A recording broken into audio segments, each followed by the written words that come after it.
રાજ્યના વન અને પર્યાવરણ કેબિનેટ મંત્રી અર્જુનભાઈ મોઢવાડિયાએ આજે ગુરુ પૂર્ણિમાના પાવન અવસરે અનેકવિધ મંદિરમાં દર્શન કરી મહંતના શુભ આશીષ મેળવ્યા હતા। સાથોસાથ પૂજ્ય ભાઈશ્રીના સાનિધ્યમાં યોજાયેલ ગુરુ પૂર્ણિમા મહોત્સવમાં પણ તેમને હાજરી આપી શુભ આશીષ મેળવ્યા હતા।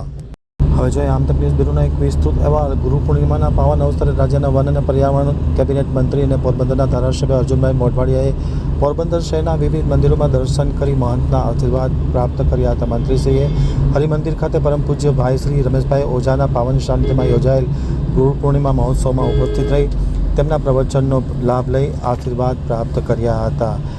અર્જુનભાઈ મોઢવાડિયાએ પોરબંદર શહેરના સત્યનારાયણ મંદિર, ભાવેશ્વર મંદિર, રામકીર્તન મંદિર, ઓમકારેશ્વર મંદિર સહિતના મંદિરે જઈ પૂજા અર્ચના કરી હતી। તેમની સાથે જિલ્લાના પ્રમુખ ડૉક્ટર ચેતનાબેન તિવારી, જિલ્લા ભાજપના મહામંત્રી પ્રવીણ ખોરાવા, શહેર ભાજપના અધ્યક્ષ લકીરાજ વાડા અને સામતભાઈ ઓડેદરા સહિતના લોકો જોડાયા હતા।